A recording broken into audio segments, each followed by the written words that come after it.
Bueno, buenas tardes. Mi nombre es Carlos Gavín, soy docente de física de la facultad, soy tutor de primer y segundo año, y disculpen si no los saludé con total efusión, pero esto de tener media cara tapada no nos permite terminar de conocernos, y a lo mejor me han visto o les he tomado examen, o han sido alumnos míos, como me decía hace un rato Camila, miraba que venía, sí, ahora sí. Bueno,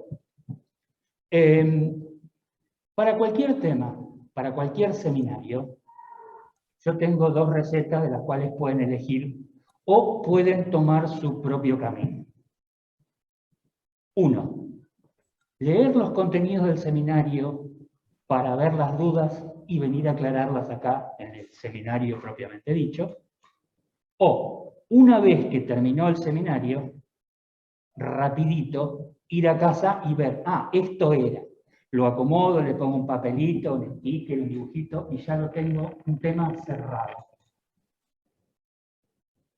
De nada sirve el hecho de venir al seminario para ver qué onda.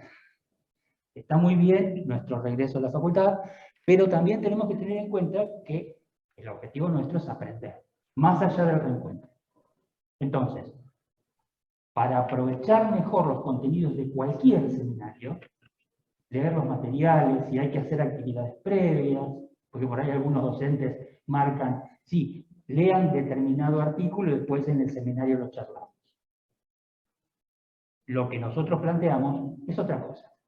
Es teoría que, lo que yo insisto siempre, les va a servir como una herramienta, más allá del sustrato propio que tiene la teoría de la física. La física a nosotros es una herramienta que nos va a ayudar a entender montones de cosas que van a estar pasando por la vida. Entonces, lo que vamos a hacer es, antes que nada, en cualquier contenido, a mí me gusta contarles para qué sirve o por qué lo estamos estudiando. Nuestro primer tema es ósmosis. Y cuando yo era chiquito, en el siglo pasado, este dibujito era el signo de todo un parcial. Si ustedes leyeron algo o tienen memoria, a lo mejor han usado algo parecido o han visto algo parecido en los libros. Bueno, tenemos acá los compartimientos separados por algo y la posibilidad de que entre esos dos compartimientos haya una circulación en algún sentido. Entonces, la pregunta es, ¿qué tiene que pasar para que haya intercambio? ¿Cómo se puede modificar ese intercambio? ¿Siempre va a haber intercambio? ¿De qué depende que haya intercambio? Eso que separa, ¿tendrá que tener alguna característica particular? 1 y 2, si son compartimientos, ¿qué tienen de diferente para decir sí, pueden pasar cosas de un lado hacia el otro? Parte de estas preguntas ya las tenemos contestadas. Recuerden, primer año, cuando hablábamos de transporte a través de membranas, mencionamos ley de Fick.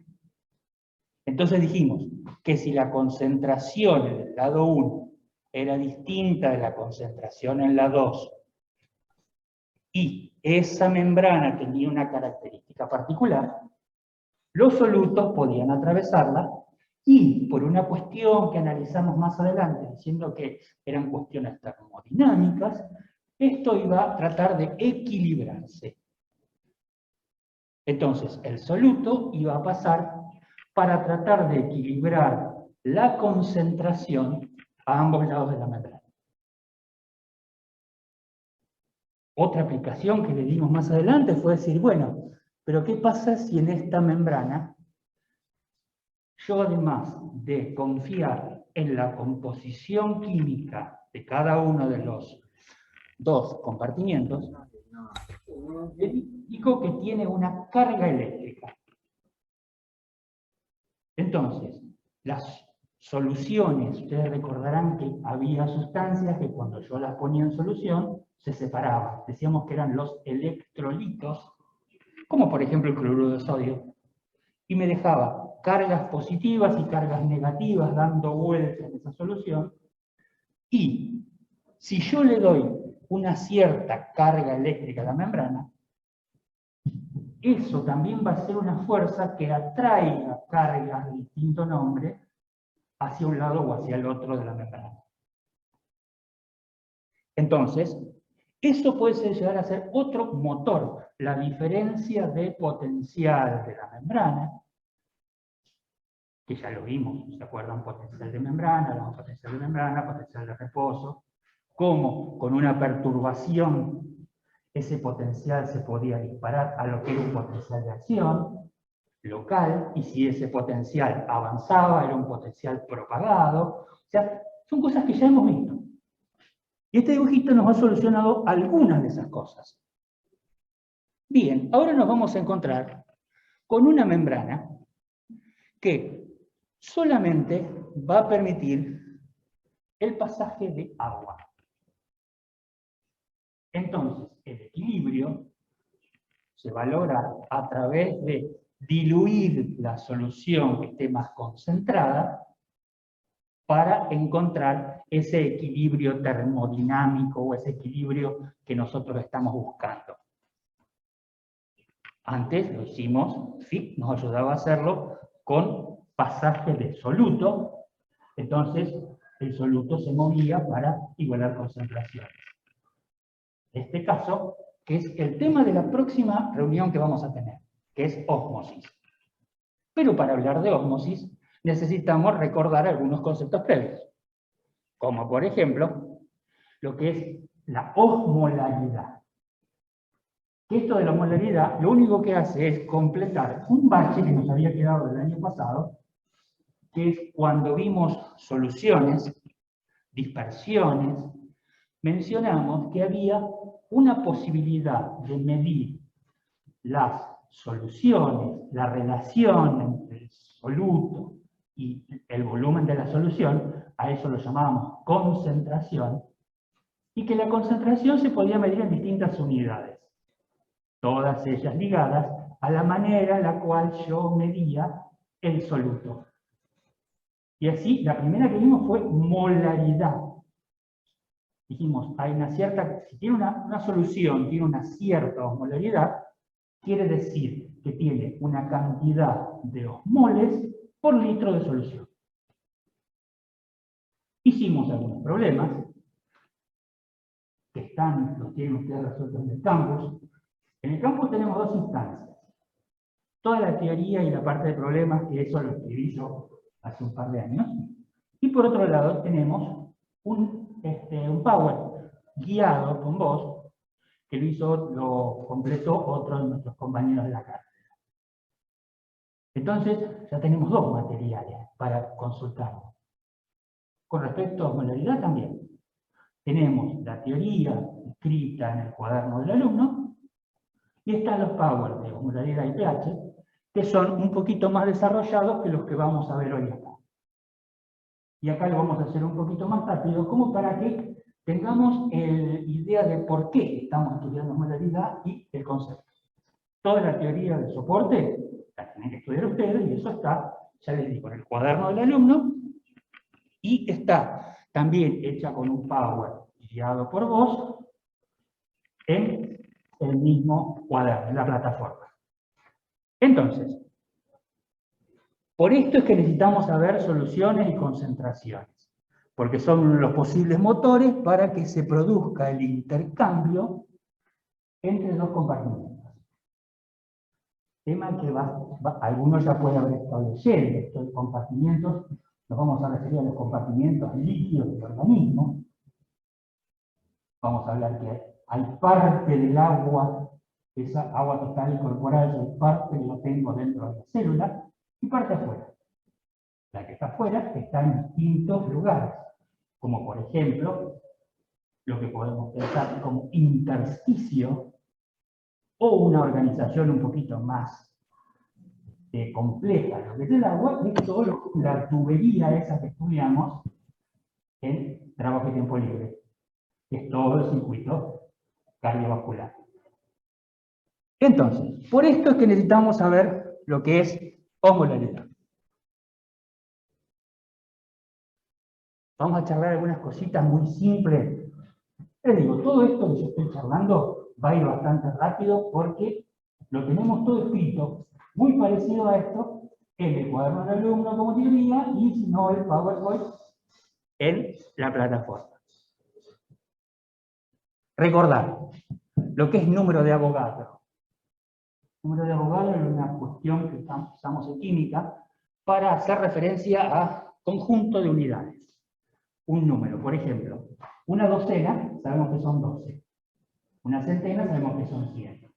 Un número de Avogadro, como lo usamos en química, y los elementos unitarios que manejamos en química son muy chiquitos, muy pequeños de dimensión, vamos a usar esta unidad de número de Avogadro, que es una simplificación de muchas cosas. O sea, en lugar de decir yo tengo 100, digo tengo una centena. Y para decir que tengo un número de Avogadro, voy a decir que tengo 6,023 por 10 a la 23. Montón de eso. Pongan 6,023 y de la coma pongan 0,23 y pongan 21 ceros.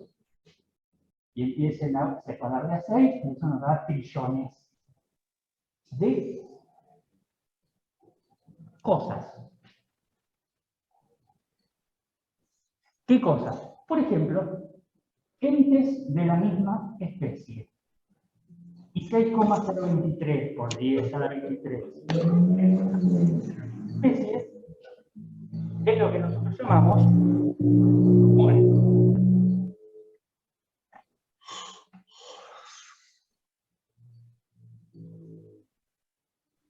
Silencien los micrófonos, por favor, en sus casas. Gracias. Entonces, número de Avogadro es un número que nos habla de conjunto. Mol es un número de Avogadro de entes de la misma especie. En nuestro caso, el mol, vamos a decir que es un número de Avogadro de moléculas o de equivalentes químicos. Esto ya lo vimos en primero. Ahora lo que nos vamos a dedicar es a contar ese número de Avogadro como un número de partículas para hablar de mol. ¿Qué quiere decir esto de partículas? Contar todo. Fíjense que cuando definimos mol, ustedes lo tienen ahí escrito, que les va a decir que es un número de Avogadro de partículas sin importar carga, tamaño o especie. ¿Para qué lo consideramos? Nos sirve para poder contar todo, como por ejemplo en plasma. Yo en plasma, para saber todas las moléculas que yo tengo, o todas las partículas que pueden hacer fuerza para traer agua, voy a contar. Una albúmina vale como 1. Tengo un cloruro de sodio, tengo un cloro y un sodio. Tengo un bicarbonato de sodio, es el bicarbonato y el sodio. Tengo 5 partículas. Fíjense que yo junté positivos, negativos, sodio, cloro, proteínas. Esa es la ventaja de tener, cuando yo tengo soluciones que tienen más de un soluto, es la única posibilidad que tengo de decir la concentración. Porque no puedo sino decir la cantidad de cloro, porque estaría dejando fuera los potasios, o la cantidad de sodio, porque me quedan afuera los bicarbonatos. Es la ventaja, o mejor dicho, el uso preferencial de la manera esta de medir la concentración llamada osmolaridad, es la posibilidad de, si yo tengo una solución compuesta por distintos solutos, poder decir la cantidad total. Y esos de la misma especie que vendrían a ser en el caso del plasma. Sodios o sodios. Los sodios son de la misma especie. Ahora vos juntaste sodios, potasios, cloros, proteínas. O sea, no son lo mismo. Eso sería la especie. La carga, que sería positiva o negativa. El tamaño, un proteinón y un sodio. O sea, estas son las tres cosas que no me importan. Tengo un sodio, 1. Un cloro, 1. Acá tengo una glucosa, 1. No me importa el tamaño, ni la carga, ni la especie. Bien. Y todo esto es lo que yo voy a medir como concentración. Pasamos rápidamente. Fíjese, decimos el número de Avogadro es una constante universal que tiene un valor de 6,023 por 10 a la 23 entes, cosas. Puedo decir un número de Avogadro de alumnos. Es mucho. Pero puedo decir un número de Avogadro de moléculas, un número de Avogadro de partículas. Y esa es una manera de medir cantidad de sustancia para que después esa cantidad de sustancia vinculada a una solución pueda expresarla como concentración. Segundo que repasamos, cantidad de materia que contiene un número de Avogadro de entes de la misma especie. Un mol de alumnos. 6,023 por 10 a la 23 alumnos. Un mol de clavos. Un mol de átomos. Un mol de signos de cargas positivas. Un mol. Una docena de huevos, una docena de chocolate. O sea, eso sería por ahora. Algo que es importante para poder contar lo que son las partículas es tener en cuenta lo que se llama la disociación electrolítica.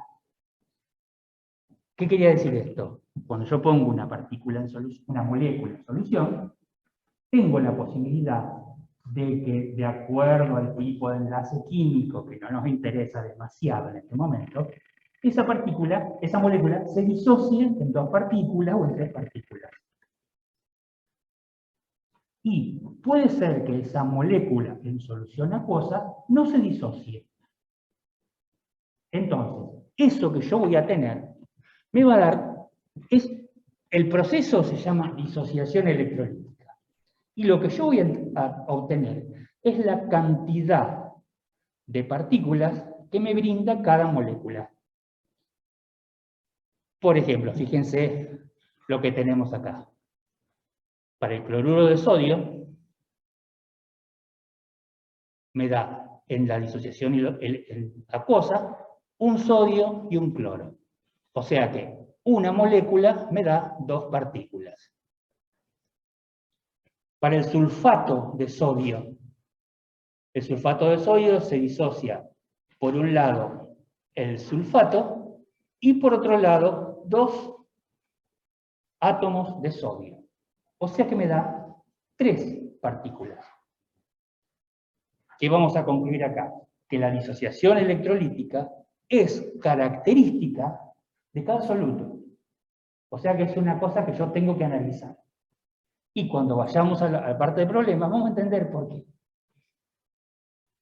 Entonces, la disociación electrolítica es ver cómo se separan. Vamos a tener cationes, ahí positivos, aniones negativos. Y puede ser que si yo pongo glucosa en solución acuosa, no se disocie. Entonces, en este caso particular, la cantidad de moléculas va a coincidir con la cantidad de partículas. Una duda. Escucho. ¿Esta disociación electrolítica ocurre con casos puntuales o es una ley, o sea, es algo general que ocurre en parte? Que ocurre Esto le sucede a todas las sustancias que tienen una química particular.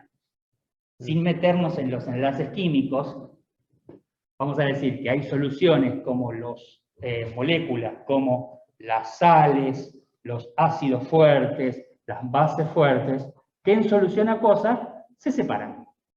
Y tenemos sustancias que en solución acuosa no se separan.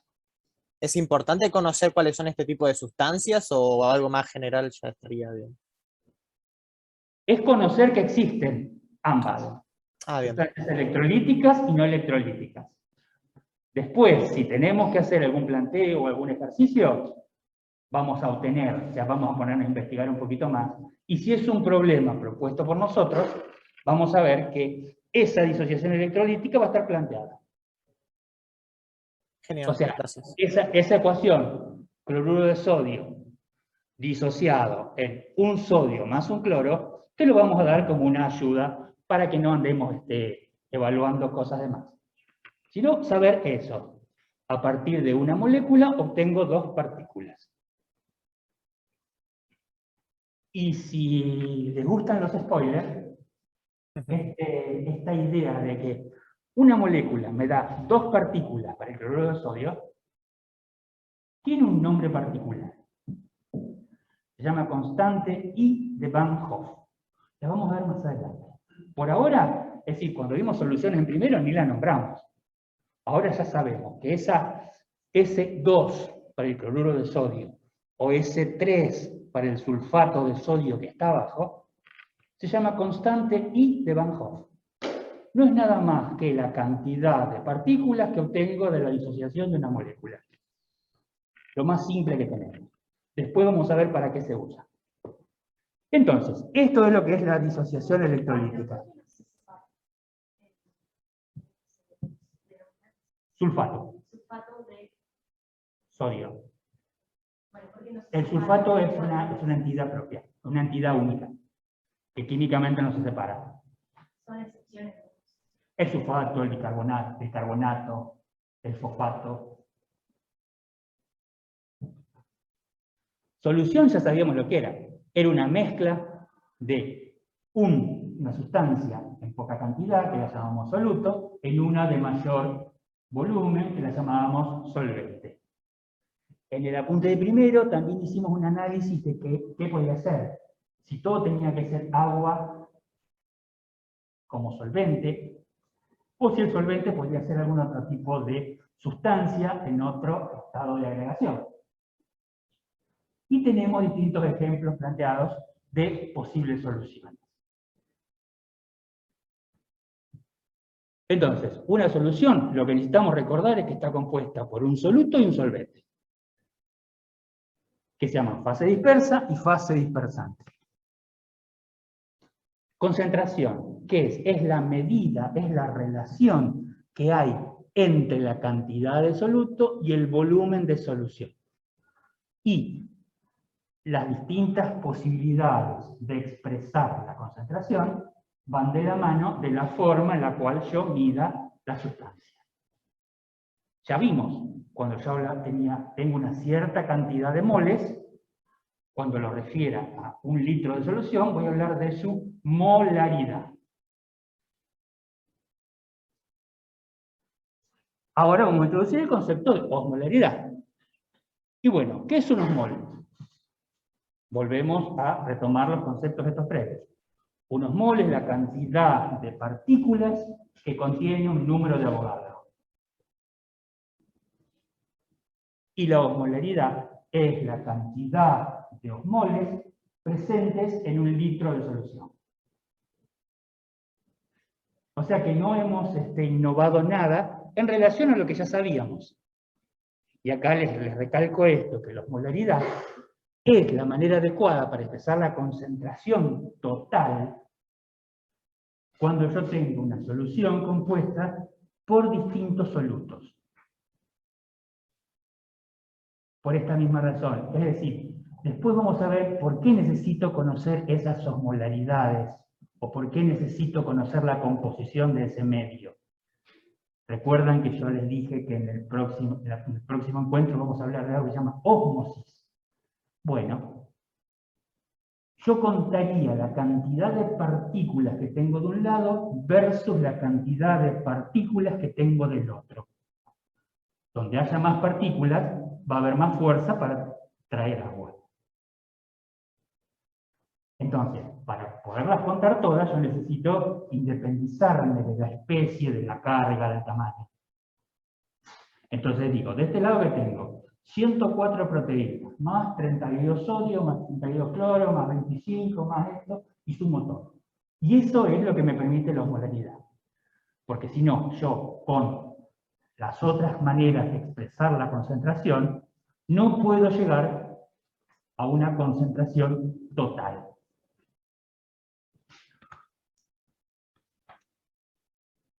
Un pequeño ejemplo para que calculemos una molaridad, y más que nada para que recordemos cuáles son los pasos recomendados para poder proceder con un problema. Dice calcular la molaridad y la osmolaridad de la solución fisiológica. La solución fisiológica es una solución de cloruro de sodio, 9 gramos por mil. ¿Qué es lo que quiere decir eso? Que en 1000 mililitros de solución tengo 9 gramos de cloruro de sodio. Y ahí me da el peso molecular del cloruro de sodio, que es por si yo lo necesito para hacer alguna cuenta. ¿Qué es el peso molecular? El peso molecular sería el peso atómico del cloruro de sodio, el peso molecular, expresado en gramos, y esa es la equivalencia que yo voy a tener. Eso 58,5, ¿qué quiere decir? Que cada mol de cloruro de sodio va a pesar 58,5 gramos. Eso que tengo ahí es el peso molecular. O sea, yo agarro un sodio y un cloro juntitos, los peso, y me da 58,5, si ustedes recuerdan de química, o no le poníamos dimensiones, un número dimensional, o lo llamábamos Dalton, que es el peso de una molécula. Cada átomo tiene su propio peso. Peso atómico más peso atómico es lo que me da el peso molecular. Y el peso molecular, ese 58,5, si yo le pongo gramos, es precisamente lo que pesa un mol de cloruro de sodio. Entonces, hecha esa aclaración, lo primero que yo recomiendo es fijarnos cuál es la concentración de la solución. Bien, 9 gramos por mil. Y pensar que 9 gramos por mil nos indica una relación con la cual va a ser muy difícil trabajar. Entonces, lo primero que quiero es desarmar esa concentración. ¿Qué quiere decir 9 gramos por mil? 9 gramos de soluto en 1000 mililitros de solución. Y ahí tengo separado, por un lado lo que es soluto y por el otro lado lo que es solución. Segundo paso, analizar la disociación electrolítica, estas que comentábamos, del cloruro de sodio. Y de acá sacar lo que se llama una cadena de igualdades o una cadena de equivalencias que me van a ayudar a transformar una manera de expresar concentración en otra. A los que les guste más la cocina o los que hayan visto algún programa o alguna receta en particular, recordarán que los libros de cocina por ahí tienen unidades que dicen 3 cucharadas, que cuántos gramos son, o onzas, cuántos gramos son, o cuántas tazas, cuántos centímetros cúbicos. Eso está cambiando. O sea, estoy diciendo lo mismo de distintas maneras. Por ejemplo, una taza de azúcar son 125 gramos y más o menos 12 cucharadas. No me pregunten otra porque no sé. Entonces, eso es lo que escribimos. Que un mol, de acuerdo a esta disociación electrolítica, va a ser dos partículas, o sea, 2 osmoles. Y me decía que el peso molecular era 58,5 o 58,5 Dalton. Entonces, esto me sirve para completar acá la igualdad y decir que un mol son 2 osmoles o 58,5 gramos. Eso es para el cloruro de sodio. ¿Qué seguiría? Y bueno, ver si yo tengo una cierta cantidad de gramos en 1000 mililitros de solución, yo, si esos gramos los pudiera expresar como moles o como osmoles, tendría la molaridad y la osmolaridad. Por eso es que yo separé. Entonces, ¿qué sería el paso que sigue? Esto que mencionamos al principio, 58,5 gramos son un mol. 9 gramos, ¿cuánto sería? Por regla de 3, sacamos que es 0,154 mol. Entonces, esos 9 gramos que yo decía, ahora ya no son 9 gramos, sino que son 0,154 moles. Como están en 1000 mililitros, yo acá ya puedo sacar la molaridad. ¿Cuál es la molaridad de esa solución? Cantidad de osmoles por 1000 mililitros. O sea que directamente es este numerito. 0,154 molar. ¿Qué quiere decir esa M mayúscula? Es el resumencito de esto que tengo acá. ¿Se acuerdan lo que hicimos al principio? Yo veía la forma de concentración y la separaba. Ahora, ¿qué hago? ¿Tengo la forma separada? La junto para informar el resultado.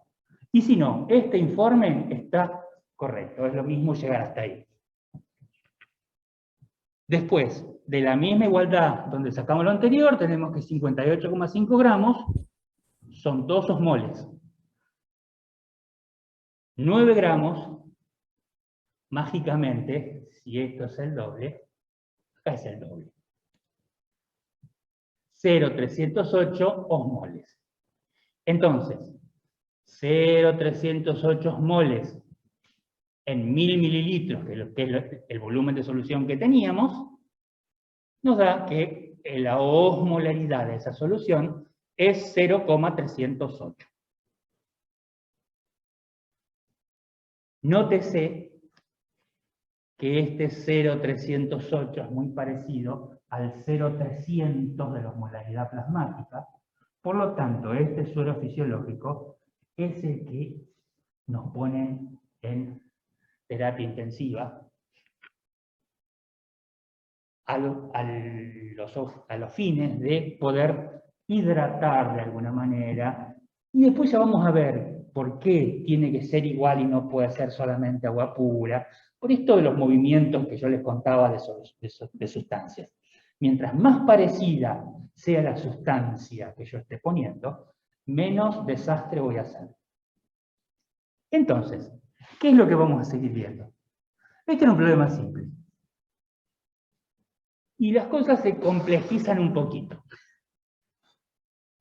Es nada más que un problema. Sí.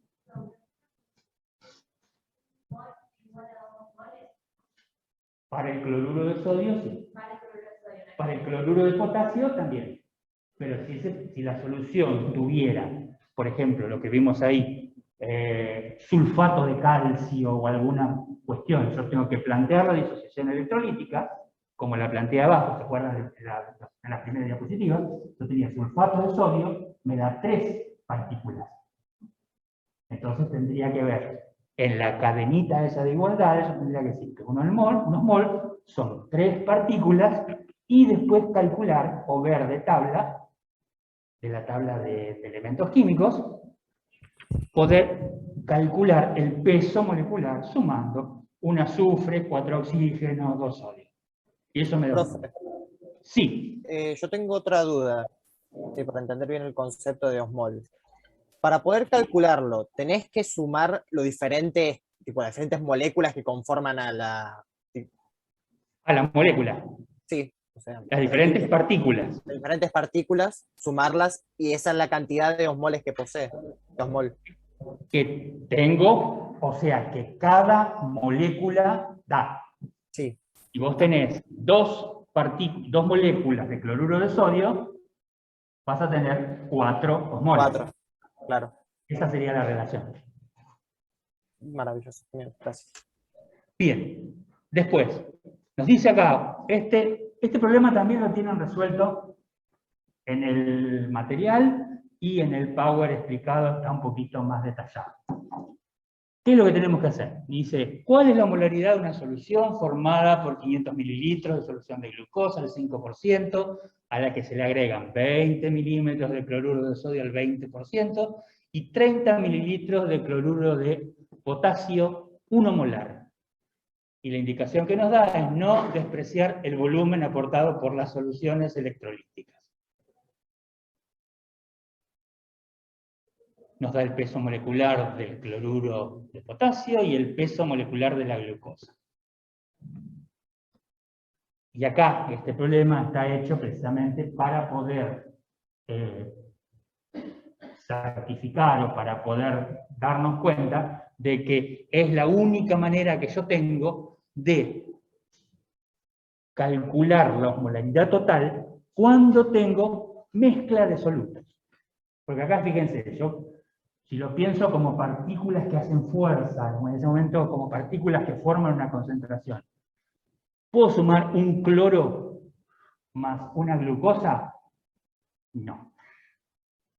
Yo tendría que decir, el cloro, bueno, lo cuento como partícula. La glucosa la cuento como una partícula porque no se disocia.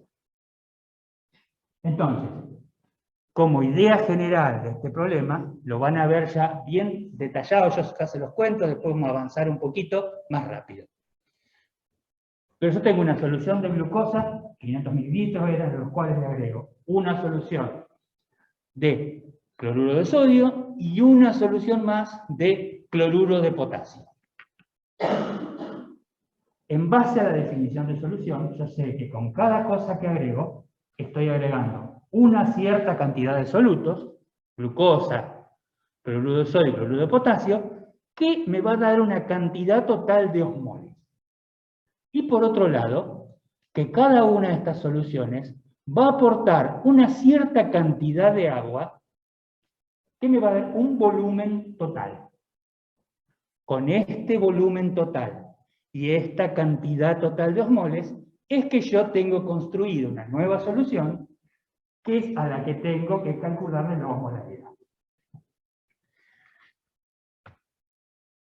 Empezamos, por ejemplo, con la solución de cloruro de glucosa. Necesitamos saber, el esquema de paso va a ser siempre el mismo.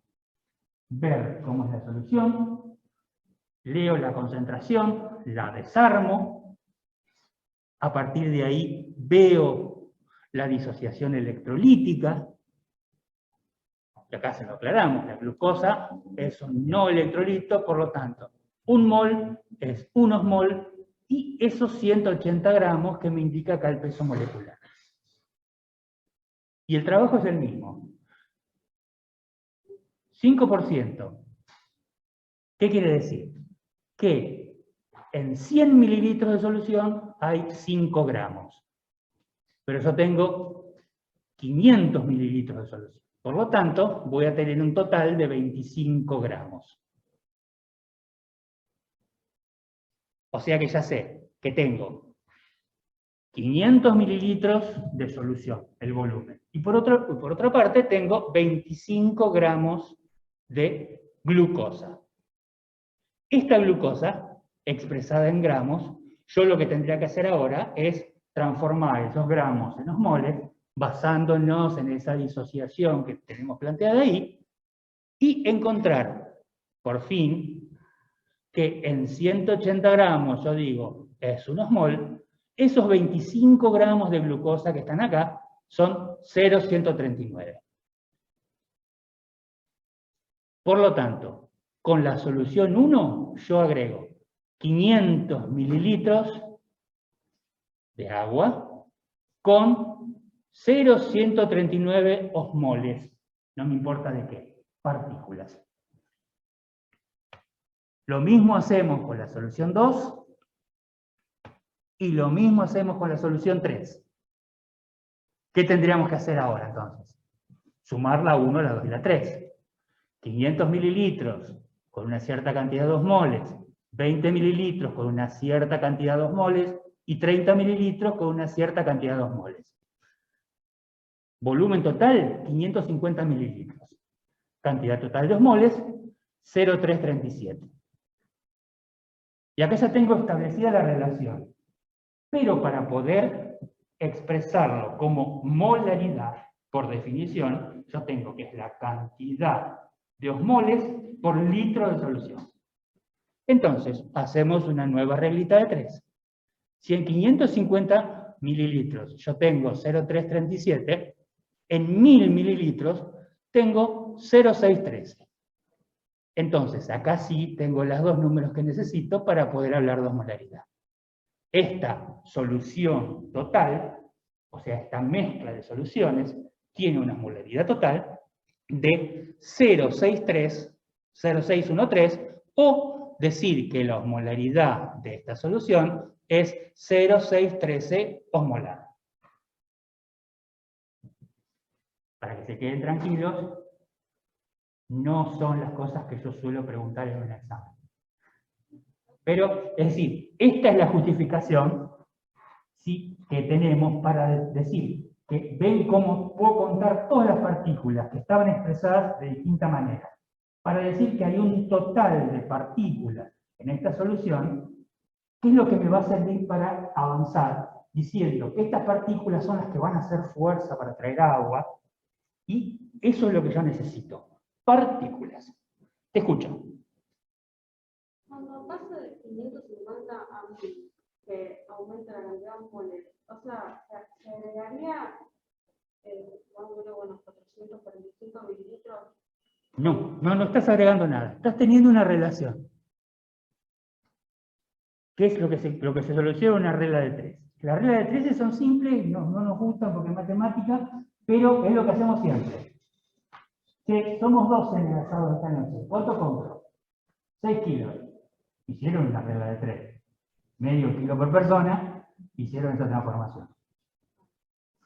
Entonces, si vos decís que tenés en 550 mililitros, sé que tengo una cierta cantidad. Si esos 550 mililitros fueran 1000, ¿qué cantidad habría? Manteniendo la misma proporción. Eso es lo que nos permite hacer la regla de 3. Y ahí encontramos la osmolaridad total de esta solución. Y bienvenidos a la parte más tenebrosa de la hora. Son compuestos, no los asusten, no los miren con cara fea. Se llaman ácidos y bases, en función de ciertas características. Y una medida que nos va a interesar es lo que se llama el pH. Podemos anticipar que el pH ustedes ya lo han manejado, sin querer. Les han hablado de las células con citoplasma acidófilo, de las células con citoplasma basófilo. En nutrición dijimos que el pH del líquido gástrico era aproximadamente 1,2, 1,1. O sea que ahora vamos a estudiar un poquito más profundamente ese concepto de pH. Que también, para poderlo identificar, vamos a tener algunas cosas previas. ¿Qué significa esto de la ley de acción de masas?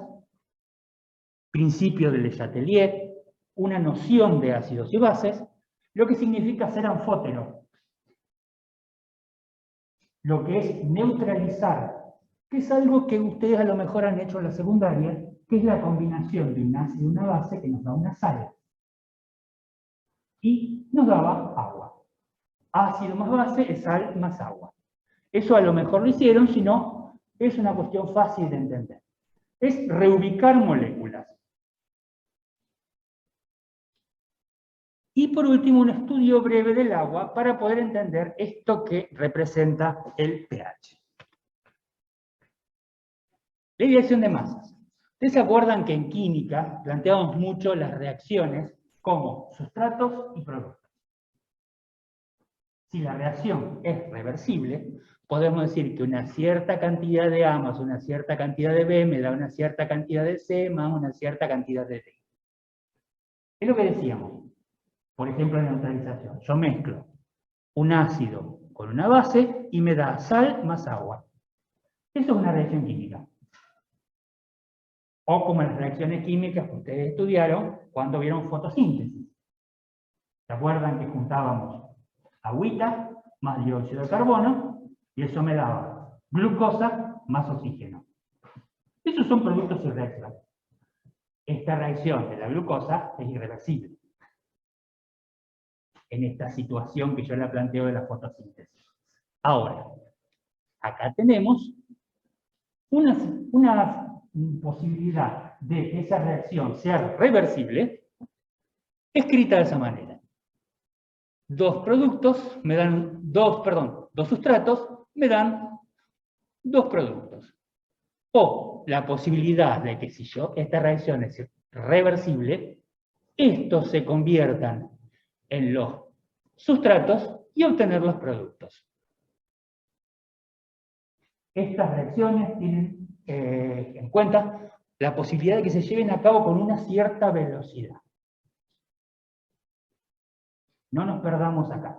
O sea, ¿es más rápida una que otra o son las dos de la misma velocidad? Y esa velocidad se puede estudiar con una formulita muy parecida a esta, que la vamos a pasar rápidamente porque lo que nos interesa de esa fórmula es decir que si una sustancia está en equilibrio, una reacción química está en equilibrio, las dos velocidades son iguales.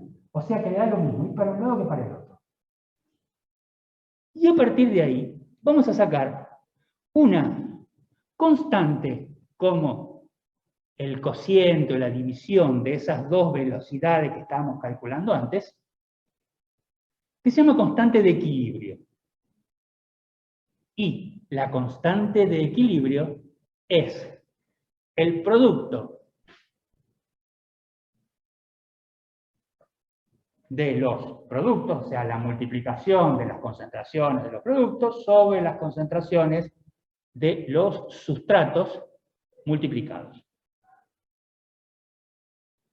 Esto es solamente un pasaje, no se eternicen ni se rompan la cabeza con esto.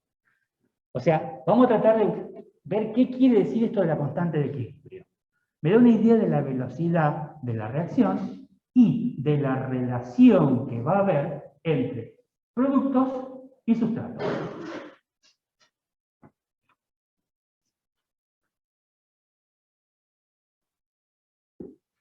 Esto que suena dificilísimo, ustedes también lo han dicho en algún libro o en alguna clase de química. Fíjense lo que el señor de Chatelier nos cuenta. Cuando un sistema está en equilibrio, un cambio en las propiedades del sistema dará lugar a que el equilibrio se desplace en la dirección que tiende a contrarrestar el efecto del cambio. Esto lo hemos mencionado en algún momento cuando decimos la reacción se desplaza hacia la derecha o la reacción se desplaza hacia la izquierda porque pasó tal cosa. Es una formalización de ese se desplaza que nosotros manejamos así, tan libremente, como si fuéramos premios Nobel de Química. Y ahora entendemos dónde sale. El señor Le Chatelier planteó eso. Y nosotros lo que hacemos es utilizar ese conocimiento. Y acá decimos, por ejemplo, si un sistema se encuentra en equilibrio y alteramos alguna condición, va a tratar de modificar o de restablecer el equilibrio, desplazándose hacia la formación de producto o hacia la formación de algún sustrato. Sí. ¿Puede ser un ejemplo de cuando un equilibrio se desplaza a un lado? ¿Puede ser el calor también? No, vamos a trabajar con sustratos y productos, estamos hablando de química. Pero me refiero, por ejemplo, en la termodinámica que pasa para equilibrar la temperatura de un lado al otro. Pensé que también puede ser similar. No, la temperatura es el factor que te va a modificar las condiciones. Ejemplo, si vos tenés whisky caliente y le pones hielo, ¿cuál va a ser el resultado? Whisky frío y disminución del hielo. Entonces, si vos medís la cantidad de hielo o la temperatura ahí que está modificando para que haya la misma cantidad de whisky con alguna cantidad modificada. Esto En principio explica cómo el hielo se derrite para cambiar. no. El principio lo que te explica es que si yo provoco una perturbación en algún lado, tengo que restablecer ese equilibrio. Pensarlo en términos de equilibrio, no de un ejemplo en particular. Supongamos, me paré en el medio de un sub y baja. Se sube mi sobrinito, 30 kilos. Mi sobrinita de 35. Yo voy a tener que correr para ese lado para darle más peso y que estemos en equilibrio. Eso sería. En términos de equilibrio. Por ejemplo, o agregar otra sustancia. Por ejemplo, yo me paré en este lado y dije, yo me tengo que desplazar para el lado de mi sobrinita.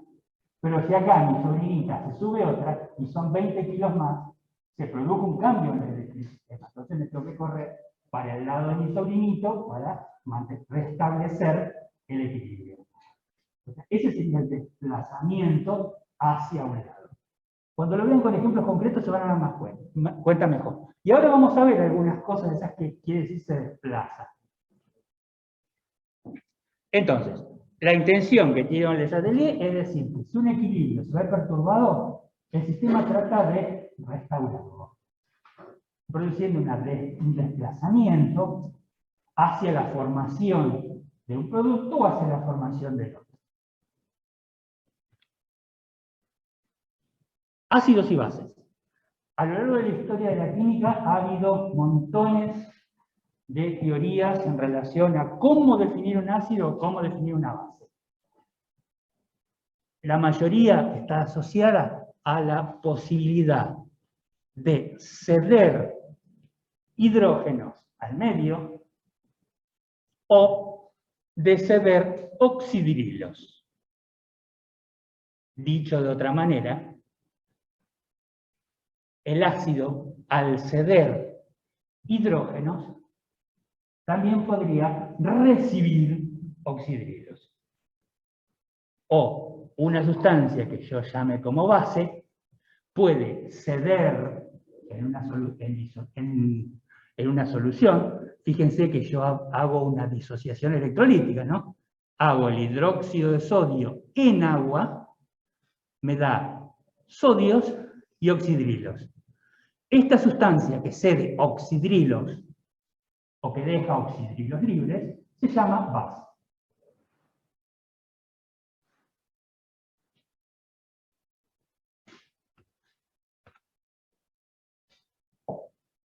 Las disociaciones, como las que planteamos recién, pueden ser completas o parciales. Eso nos habla de la fuerza que tiene ese ácido o esa base para disociarse. Por lo tanto, eso nos introduce el concepto de ácidos fuertes, si se disocian completamente, o ácidos débiles, si la disociación es parcial.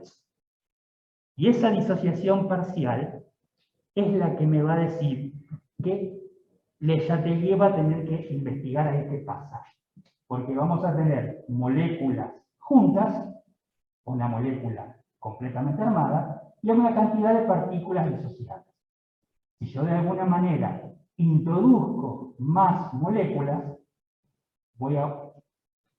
cierta cantidad de partículas se va a disociar para tratar de restablecer el equilibrio entre lo que tiene que estar disociado y lo que tiene que estar como molécula. Que eso es lo que se llama constante de equilibrio. Ahí nos va cerrando un poco más, ¿no? Bien. Entonces, ácidos y bases tienen la posibilidad de disociarse en solución acuosa y a partir de ahí podemos hablar de lo que es un ácido o una base fuerte si esa disociación es completa y si esa disociación es parcial, hablar de una base o un ácido débil. Ejemplos de ácidos fuertes: el ácido clorhídrico, el ácido nítrico, el sulfúrico. Bases fuertes: hidróxido de sodio. El hidróxido de sodio es lo que se utiliza muchas veces como tapacañería. Sí, hidróxido de litio, lo de las pilas. Escúchate. Sí, Yo quería preguntar si en la escala de pH, un ácido que se disocia poco estaría más tirando a lo neutro. Estamos hablando de la escala de pH. Ahora vamos a ver la escala de pH, a ver cómo se puede llegar a medir. Porque la definición de pH que vamos a dar es exclusiva para ácidos fuertes.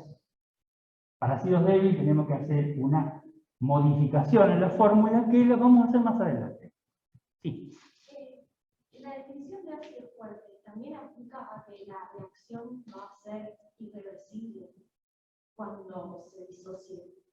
No, es que no, porque no hablamos de reacción irreversible, porque si vos de alguna manera pudieras sacar el agua, seguirías teniendo la misma cantidad de moléculas.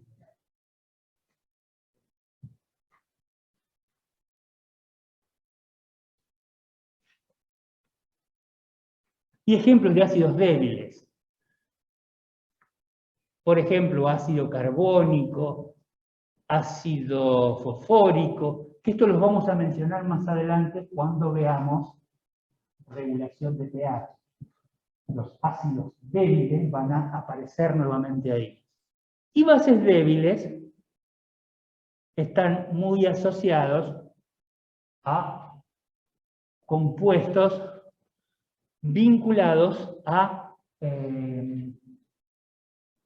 establecer también equilibrios de pH o muchas veces a la estructura química de antibióticos o de drogas. Una duda, profe. Sí, Si extrapolamos lo que estamos viendo de ácidos débiles y ácidos fuertes a un entorno un poco más, digamos, físico, o sea, ¿qué es lo que está ocurriendo cuando, por ejemplo, ¿cómo lo puedo poner en palabras? O sea, perdón, ¿cómo el ácido empieza, por ejemplo, empieza a degradar una sustancia, le empieza a quitar, tipo, o sea, ¿cómo esta capacidad de ceder un protón empieza a degradar algo en particular? O sea, ¿me Bueno, explico más o menos? eso sería, a ver si lo podemos ubicar. ¿Se acuerdan en nutrición? Cuando nosotros decíamos que el ácido clorhídrico desnaturalizaba la enzima amilasa lingual que venía de la boca, entonces por eso se interrumpía la digestión de los hidratos de carbono. Bueno, ¿qué es lo que hace el ácido clorhídrico? Yo tengo en el medio algo que modifica el pH.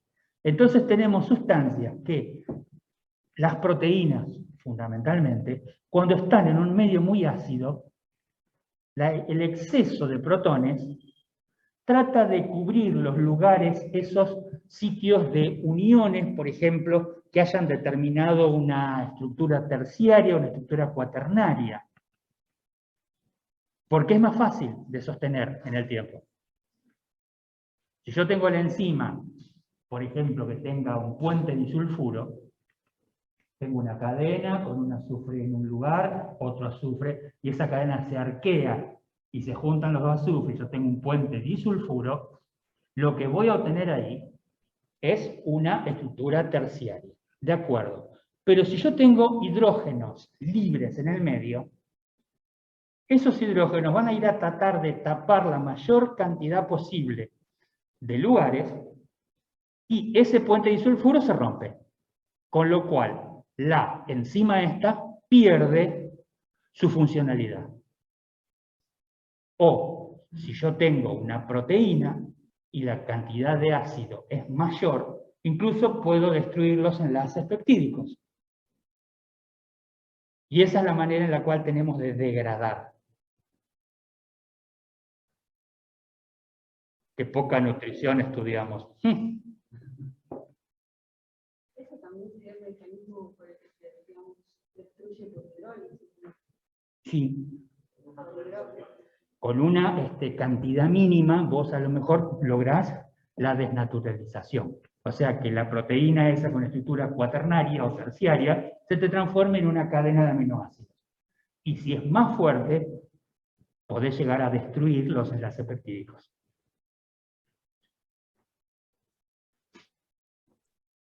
Profe, Sí.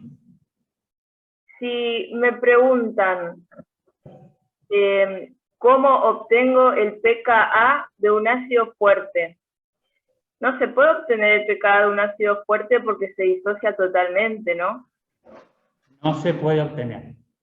Pero Porque el una pKa, porque hicieron esa pregunta en un examen. y bueno, ¿cuál sería la contestación? No se puede obtener porque el pKa habla de la constante de disociación. Claro. Y en un ácido fuerte o en una base fuerte, la disociación es completa, es total. Por lo tanto, esa constante, esa posibilidad de que el equilibrio se desplace hacia un lado o hacia el otro, no existe. Gracias. No, de nada. Dijimos que tenemos sustancias que son ácidas y sustancias que son básicas. O sea, que pueden ceder protones o que pueden captar protones, que es lo mismo que decir que ceden oxígenos. Acuérdense que el jueguito va a ser inverso. Una sustancia que cede hidrógenos al medio está en condiciones de captar oxígenos. Y es la misma definición que yo tengo para ácido o para base. Si el ácido cede protones, puede captar oxidrilos. Si la base cede oxidrilos, puede captar protones o hidrógenos. Entonces, tenemos sustancias que en función de estas características, de las características del medio, van a ser capaces de actuar como ácido o como base, en función de lo que se necesite o de las características, ya les digo, del medio. Acá tenemos el fosfato, que en un medio ácido, es decir, en un medio básico, se va a mantener unida la molécula como fosfato. Pero en un medio básico, es decir, en el medio básico, la disociación va a ser tratando de ceder protones. Estoy en un medio básico, entonces me queda más fácil, en lugar de resistir ese medio ácido, tratar de empezar a neutralizar ese medio básico. Entonces, ¿qué hago? Cedo protones. Al ceder protones, es un comportamiento en particular. Ahora, si el medio es muy ácido, mi comportamiento va a ser al revés, tratando de captar protones del medio para hacerlos desaparecer. Hacerlos desaparecer no, hacerlos formar parte de una molécula y que dejen de estar sueltos. Porque fíjense, acá tengo un hidrógeno suelto, acá tengo un hidrógeno suelto, y esos hidrógenos sueltos son los que me van a indicar a mí la acidez del medio, o sea, el pH. Por lo tanto, cuando yo tenga una reacción química que libera mucho hidrógeno, la solución va a ser amortiguar eso.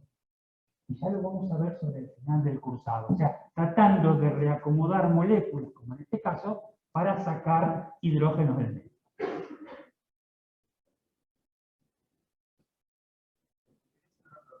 ¿Puede ser que los aminoácidos se comporten así como moleculares? Sí, tenés aminoácidos que funcionan así.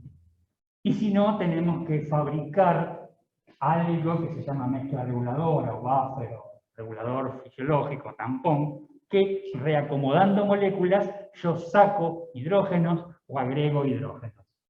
Y eso va a ser otra vez, nos va a aparecer ahí el amigo de Chatelier diciendo que se va a desplazar hacia la formación de la sal o hacia la disociación de la sal para liberar protones o liberar los protones.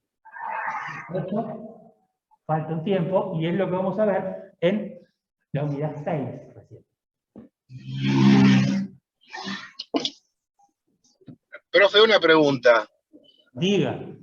Usted ya entra, ahí ya empezamos a charlar sobre la disociación del dióxido de carbono por medio de la grasa carbónica, ¿no es cierto? Eso sería una posibilidad, pero ya te digo, eso lo vamos a ver sobre la unidad 6. Está bien. Y con respecto a soluciones que pueden comportarse como base o como ácido, el agua es el caso por ser un anfolito, ¿no es cierto? Así es. Gracias. Él también hizo un spoiler. Es una o dos diapositivas más adelante. Gracias. O sea, encontramos una sustancia que en función de las características del medio puede comportarse como ácido o como base. O sea, como dador de protones o aceptor de protones.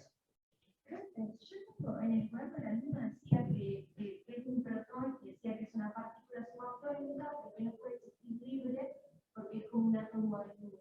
Sí, eso es lo que yo ya sé. Vamos a aclarar algo. En la teoría ácido-base, por ahí manejamos con con el mismo significado lo que es C de un hidrógeno o C de un protón. Quiere decir lo mismo. Si ese protón va asociado a un hidrógeno. Nunca lo vamos a encontrar. No. Pero, es decir, en la bibliografía o nosotros mismos hablando, es dador de protones o aceptor de protones. ¿Qué quiere decir? Que va a dar hidrógeno o que va a captar hidrógeno. El lenguaje es prácticamente o electrones. De cualquiera de las tres maneras. Y eso lo rescatamos, después fíjense bien, de las tres posibilidades, de esas tres teorías que yo les enuncié ahí de lo que son ácidos y bases. Una está referida a los hidrógenos, una a los protones y una a los electrones. O sea que decimos que es lo mismo, entendemos qué es lo que estamos diciendo. Bien, entonces, sustancias anfóteras son las sustancias que, en función del medio en el cual se encuentran, pueden comportarse como dadoras de protones o aceptoras.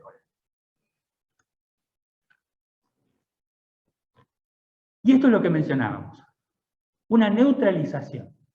Cuando yo mezclo un ácido y una base, obtengo una sal y en ese reacomodo de moléculas se produce agua.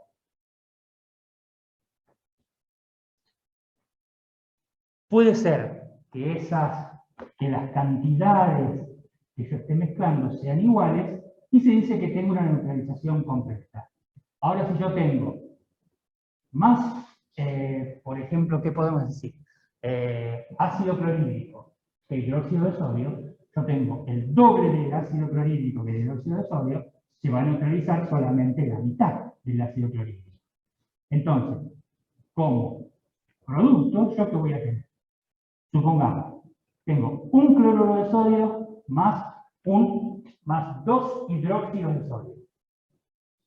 ¿Qué obtengo?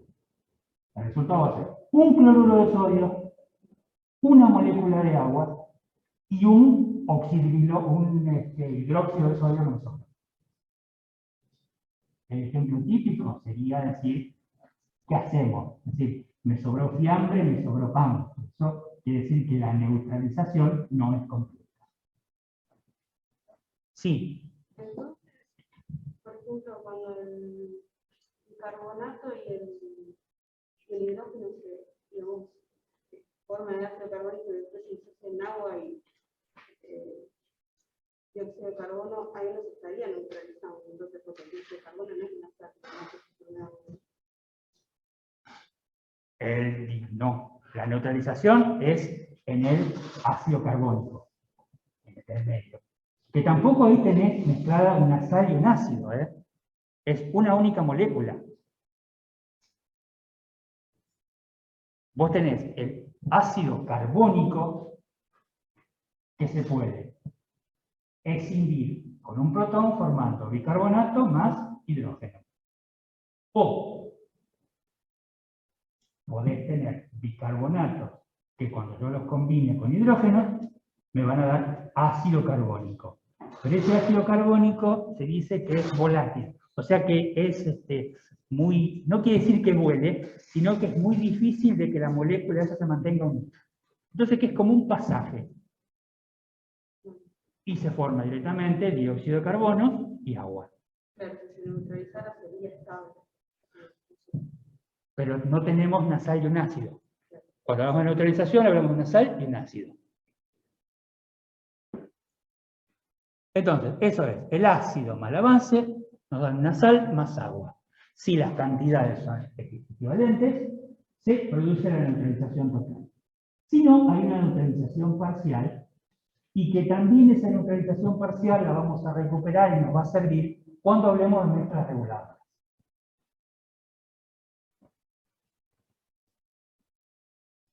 Y acá viene lo que me arruinaba recién el amigo que nos está mirando por el Meet. Quiere decir que el agua también es lo que nosotros llamamos anfótero o anfolito. ¿Qué quiere decir esto? Que el agua, con esta disociación, puede comportarse como aceptora de protones o como dadora. O sea, el agua puede ser un ácido o una base. Y su disociación es un hidrógeno por un lado y por otro lado el oxidrilo. Aplicando la ley de acción de masas y pensando que por ser un anfolito, por ser una molécula que se disocia, yo puedo llegar a pensar que en agua pura puedo llegar a tener una solución de agua en agua. ¿Me explico? Yo tengo una gran cantidad de agua pura. Parte de esas moléculas de agua pura se disocian. Por lo tanto, yo puedo decir que tengo una cierta cantidad de moléculas disociadas en un volumen total de solución. Entonces puedo considerarla como una solución. De ahí vamos a sacar estas concentraciones de las sustancias que están disociadas en relación al litro de agua, y nos van a aparecer dos conceptos que vamos a tener que ir a refrescar un poquito la teoría, que son el K-Water o producto iónico del agua. En base a aplicar la ley de acción de masas a esto que yo tengo el agua, y teniendo en cuenta que el agua se disocia muy poquito, es que se incorpora este valor de la concentración de agua no disociada, que son esos 55,5 molar, y obtenemos esta constante que se llama el producto iónico del agua. ¿Qué quiere decir? Que en el agua va a haber un valor en particular que expoliamos. No.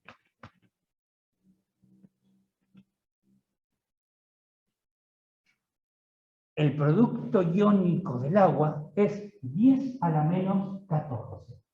¿Qué es eso? Es el producto de la concentración de oxidrilo que yo tengo disociados y el producto por la concentración de protones, que es la misma. Yo tengo una solución de 10 a la menos 7 equivalentes de agua disociados en un litro de agua. Es agua pura, no tengo otra cosa.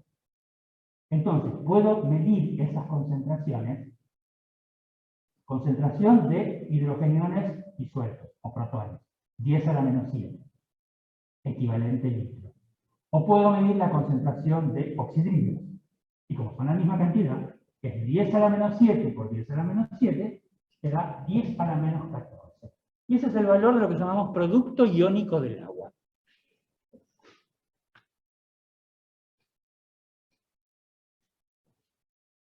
¿Qué es lo que tenemos acá? ¿No? La concentración de oxidrilos y la concentración de protones es igual. Y, de acuerdo a lo que yo planteé en producto iónico del agua, 10 a la menos 7 por 10 a la menos 7 es 10 a la menos 14. Fíjense que la cantidad de sustancia disuelta es muy pequeña. Si yo cuento la concentración que ustedes quieren de oxidrilos para la concentración de hidrógeno, es muy pequeña. Es 0,000001 equivalente litro. Y acá viene algo que nos va a traer malos recuerdos de la secundaria o buenos recuerdos si es que llegamos a trabajar con una función matemática que se llama logaritmo. Evidentemente, cuando nos hablaban del logaritmo nos queríamos matar. Pero vamos a empezar a utilizar herramientas, es decir, lo que aprendimos en la secundaria que sea una herramienta para manejarnos. Y la explicación es sencilla. Cuando yo en matemática defino una operación, automáticamente después se acuerdan que definí la contraria. Yo definí suma y a través de los números negativos yo había definido la resta. Cuando definí producto, pude definir la división. Cuando defino potencia, el tema está que tengo dos operaciones inversas.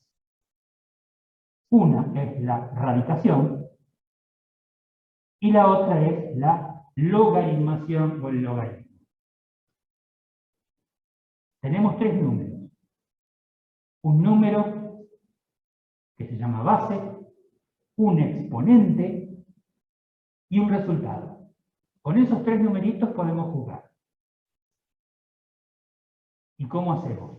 Si yo hablo de potencia, digo 2 a la quinta es igual a 32.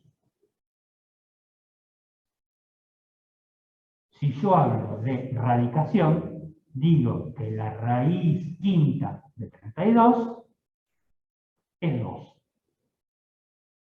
Y los logaritmos hacen una operación un poquito más extraña, que es buscar el exponente que le tengo que poner a una determinada base para obtener un resultado. O sea, al 32, si la base era 2, ¿qué exponente tuve que usar para llegar a ese resultado? Un 5. Estamos jugando con esos tres numeritos. 10 al cuadrado es 100. Entonces yo les digo, ¿qué exponente le tengo que poner al 10 para que el resultado sea 100? 2. Entonces, el logaritmo de 100 es 2. Y eso significa hacer los logaritmos. Buscar exponentes. La complicación o lo feo es que si yo pienso que el logaritmo decimal, el logaritmo de 100 es 2, y el logaritmo de 1000 es 3, todos los números que están en el medio van a tener esos números espantosos que teníamos que buscar en la tabla o que la calculadora no te alcanza en espacio. Porque el logaritmo es una función que nos va a dar un número. Entonces, pensando que el logaritmo de 2, insisto, es 2, y el logaritmo de 100 es 2, y el de 1000 es 3, por ejemplo, el logaritmo de 200 va a ser 2, algo. 2,30103. Y por eso son esos números horribles. ¿Qué quiere decir esto? Que si yo hago 10 elevado a la 2,30103, el resultado es 200. No es nada más que eso, es decir, son números feos y sí, son números feos, pero no dejan de ser un exponente. Y esa es la función logaritmo. ¿Para qué se usa la función logaritmo generalmente? Fíjense que si yo tengo un número que sea 1000, el logaritmo decimal es 3. Si yo tuviera que vincular ese número con un 10 millones, tendría que extenderme en la escala mucho. O decir que este número es 100.000 veces más grande o empezar a hacer cuentas raras. En cambio, Si yo digo que en lugar de comparar los números, comparo los logaritmos, puedo tener alguna ayuda que, si bien no va a ser exacta, pero me ayuda a aproximar toda la escala. Y fíjense que yo ahí tengo unos números que son espantosos, que es ese 10 a la menos 7, que eso es lo que me va a permitir la definición de pH. Yo tengo una adaptación de lo que va a ser la función de logaritmos. Y vamos a decir, tengo un número, y si yo le calculo el logaritmo, sé que ese número se achicó muchísimo, porque es un exponente. Fíjense que si yo tengo un 10 a la menos 7, el logaritmo es menos 7. Es un número que yo lo puedo imaginar dentro de una escala, o lo puedo llegar a pensar. Y lo que nos está molestando acá es ese signo menos. Bueno, multiplico por menos 1 y lo introduzco en la definición. Y ese 10 a la menos 7, que era ese 0,000001, yo lo transformé en un 7. Entonces, eso es lo que hace la definición de logaritmos. Transformar esa concentración, que es un número tan chiquito y tan difícil de manejar, en un número que no sea más posible de imaginar o de manejar o de poder hacer cuentas. Entonces, el pH, yo me quedo con esta última definición. Cualquiera de las tres es válida, pero decimos que vemos la concentración de hidrógeno que hay en una solución, a ese numerito le calculo el logaritmo y a ese resultado cambio de signo, y ese es el valor del pH. En ácidos fuertes o en bases fuertes es sencillísimo. Y en bases débiles y ácidos débiles hay un pequeño agregado, pero por ahora no nos preocupamos. O sea que si yo quiero calcular el pH de una solución, ¿qué hago? Me fijo la concentración que tiene esa solución de hidrógenos. Tiene que haber hidrógenos o tiene que haber oxidrilos en la fórmula química del sustrato este que yo estoy tratando de medir. Si yo tengo una solución de cloruro de sodio, ¿qué pH va a tener una solución con cloruro de sodio? El cloro, ¿de dónde saco los hidrógenos para hacer esta cuenta? No están. Si lo único que yo tengo es cloro y sodio, ¿dónde está el hidrógeno? No está. Entonces, esta solución se considera como si fuera agua pura. Tiene el mismo pH que el agua. 7. Si yo tengo una solución con hidróxido de sodio, se nos complicaría un poquito, pero usamos este recurso que tenemos acá abajo. Habíamos acordado que el producto iónico del agua era la concentración, esa 10 a la menos 7 por parte de los hidrógenos y 10 a la menos 7 por parte de los oxidrilos. ¿Cómo trabajamos con eso? Aplicando propiedades del logaritmo, que no tenemos por qué saberlas, pero vieron que yo en matemática fui como progresando. Yo decía, una cosa era la suma. Sumar muchas veces era multiplicar. Multiplicar muchas veces era elevar a la potencia. Y acá nos venimos para acá.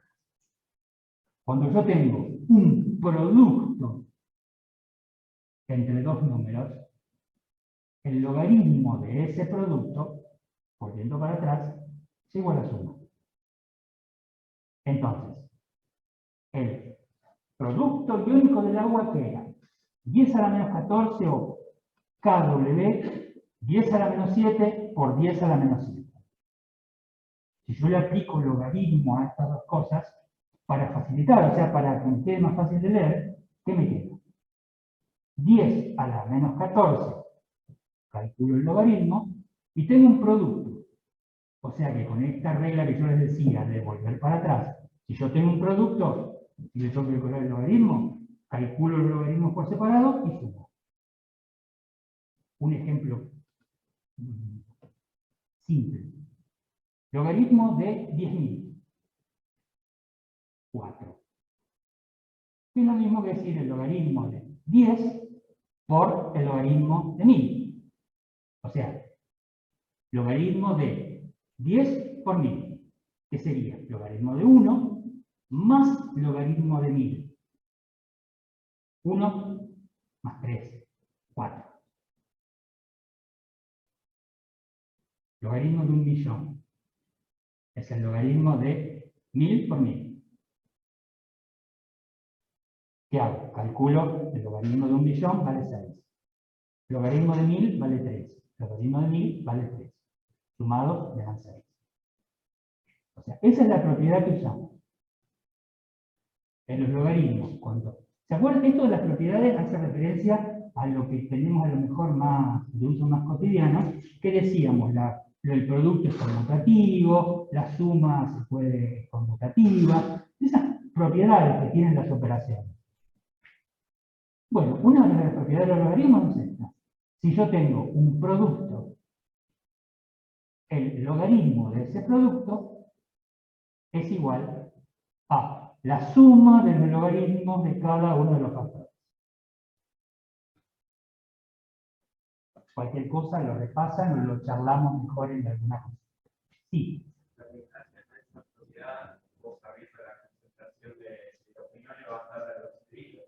Exacto. Esa es una ventaja. Yo sé, en una solución, yo puedo calcular el pH. Lo saco. Pero puede ser que esa solución no sea de ácido, sino que sea de base. Como puede ser, por ejemplo, que me pidan calcular la concentración, calcular el pH del jugo pancreático, que era básico. Entonces yo necesitaría calcular el pOH con esta misma fórmula y después decir, bueno, si el pOH vale 7 y sumado, o el pH vale 6 y sumado me tienen que dar 14, esta solución tiene un pH de 8. Tranquilidad. O sea, es decir, lo vamos a ir viendo de a poquito. Pero lo importante ahora es poder rescatar la definición solamente. pH entonces es el logaritmo decimal del inverso de la concentración de los iones y de los geniones. Tenemos la formulita expresada. Yo me quedo con esta última, que es la más sencilla. ¿Qué quiere decir? Veo la concentración que tiene de hidrógenos o de bases. A ese numerito le calculo el logaritmo decimal y le cambio el signo. Y ya tengo el pH o el pOH de esa solución.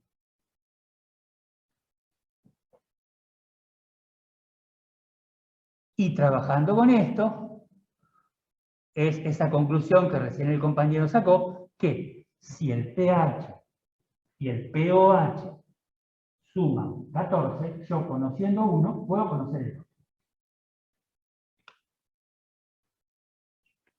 Lo que me preguntaban hace un rato de la escala de los ácidos, fíjense, tenemos acá mezclados fuertes y débiles, ¿no? Pero el ácido de batería, que generalmente es ácido sulfúrico, está alrededor del 0, el 1. Después pasamos a el ácido estomacal, alrededor de 1, recuerdan, 1,2, 0,8, depende el momento del día, depende la actividad gástrica que tengamos en ese momento, y vamos viendo el limón, vinagre, el café, y el destapacañerías este que yo les decía, que era finalmente el hidróxido de sodio, es el que tiene un pH cercano a 14. Y el pH neutro para el agua es 7. En el pH neutro no tenemos solutos que aporten o que capten hidrógeno. Por lo tanto, es decir, no tengo cómo calcularlo. Por eso, esta solución que yo les proponía de hidróxido de cloruro de sodio, como ninguno ese sustrato no aporta hidrógeno, se considera como si fuera agua pura. O sea, no produce desequilibrio a nivel de la cantidad o la concentración de protones y de oxígenos. Por lo tanto, el pH de ese líquido que analizamos al principio, que era el suelo fisiológico, ¿cuánto vale? ¿Se puede calcular? 7. Porque no tengo sustancias que me modifiquen el equilibrio ácido-base, o el equilibrio entre los protones y los oxidrilos. Escala de...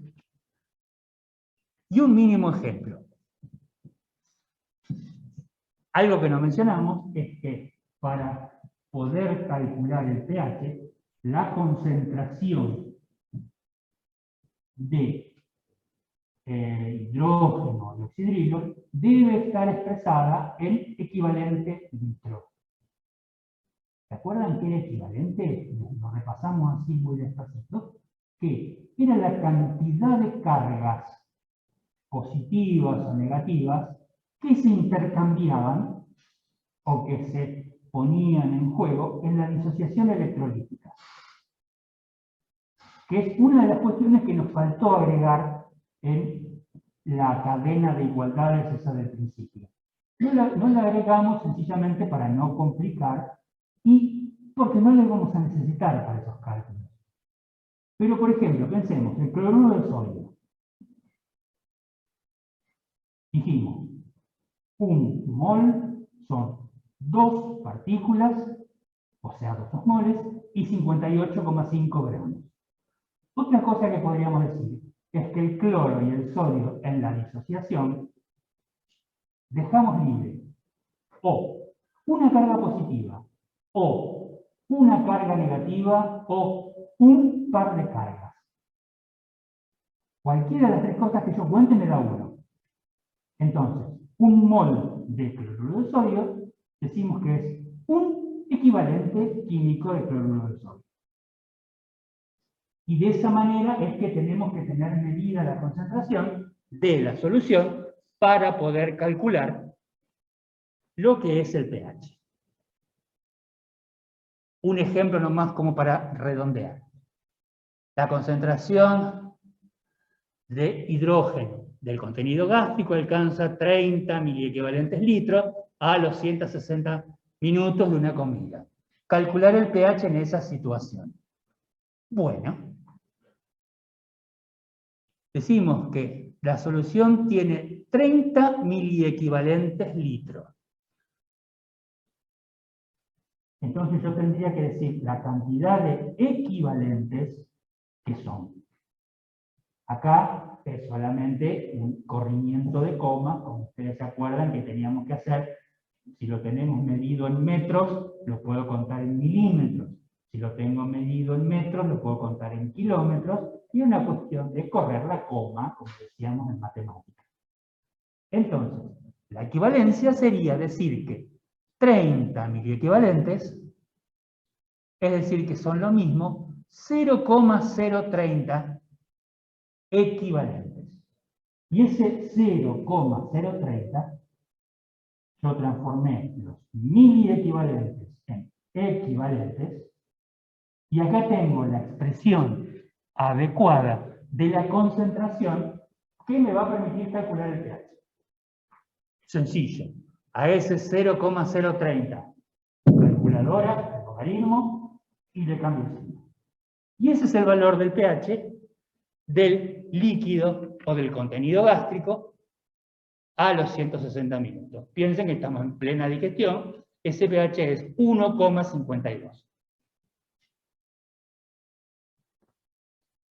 Por acá, con lo que es teoría, terminamos.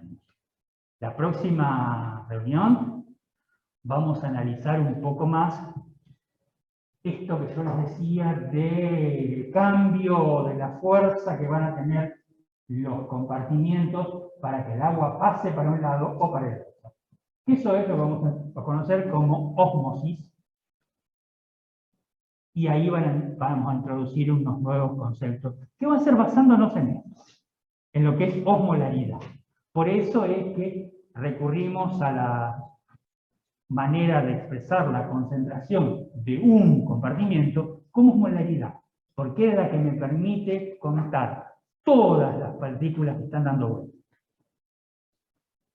Sí.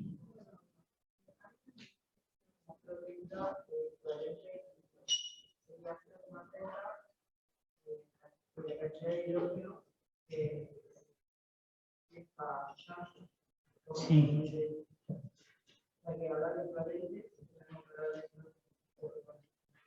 Es la concentración.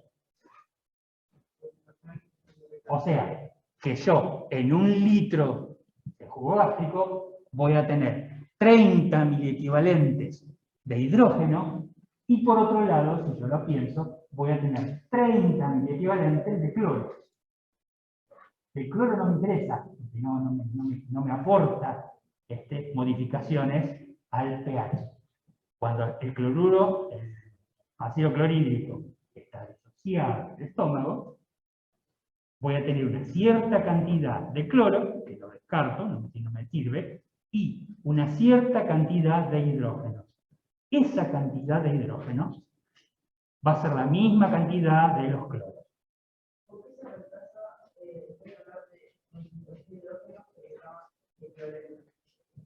No, equivalentes es la manera de medirlo.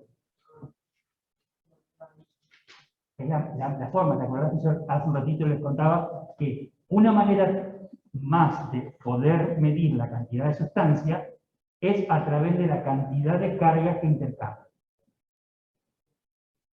Pensemos en el ácido clorhídrico. Una molécula de ácido clorhídrico, ¿cuántas partículas da? O sea que serían 2 osmoles. ¿Cuántas cargas hay en juego en esa disociación? O una positiva, o una negativa, o un par de cargas. 1. Ustedes cuentan, es decir, los profesores de química me van a querer matar, pero es lo mismo que contemos cualquiera de las 3 cosas. Los moles son distintas cargas. ¿Por qué se dice que se tiene una sola carga? Vos contás, es decir, para establecer la igualdad entre moles y equivalentes químicos, podés contar 3 cosas distintas. O las positivas, o las negativas, o los pares de cargas. Por eso siempre te da 1.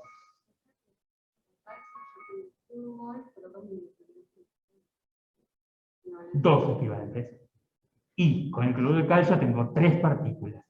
Por eso, esa disociación electrolítica hay que escribirla siempre, porque nos ayuda a tener más fresco estas equivalencias, que son las que yo voy a usar después para convertir de una manera de expresar concentración en otra. Entonces, eso es lo que necesitamos saber de pH.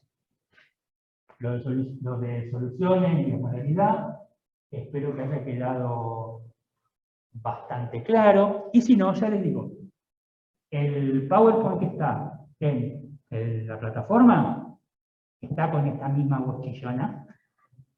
O sea, y es muy parecido a esto que vimos. Y vamos resolviendo slide por slide cada uno de los puntos de estos que yo fui haciendo algunos más rápidos. Pero en sí es lo mismo. El motivo de estar hoy acá era el famoso volver.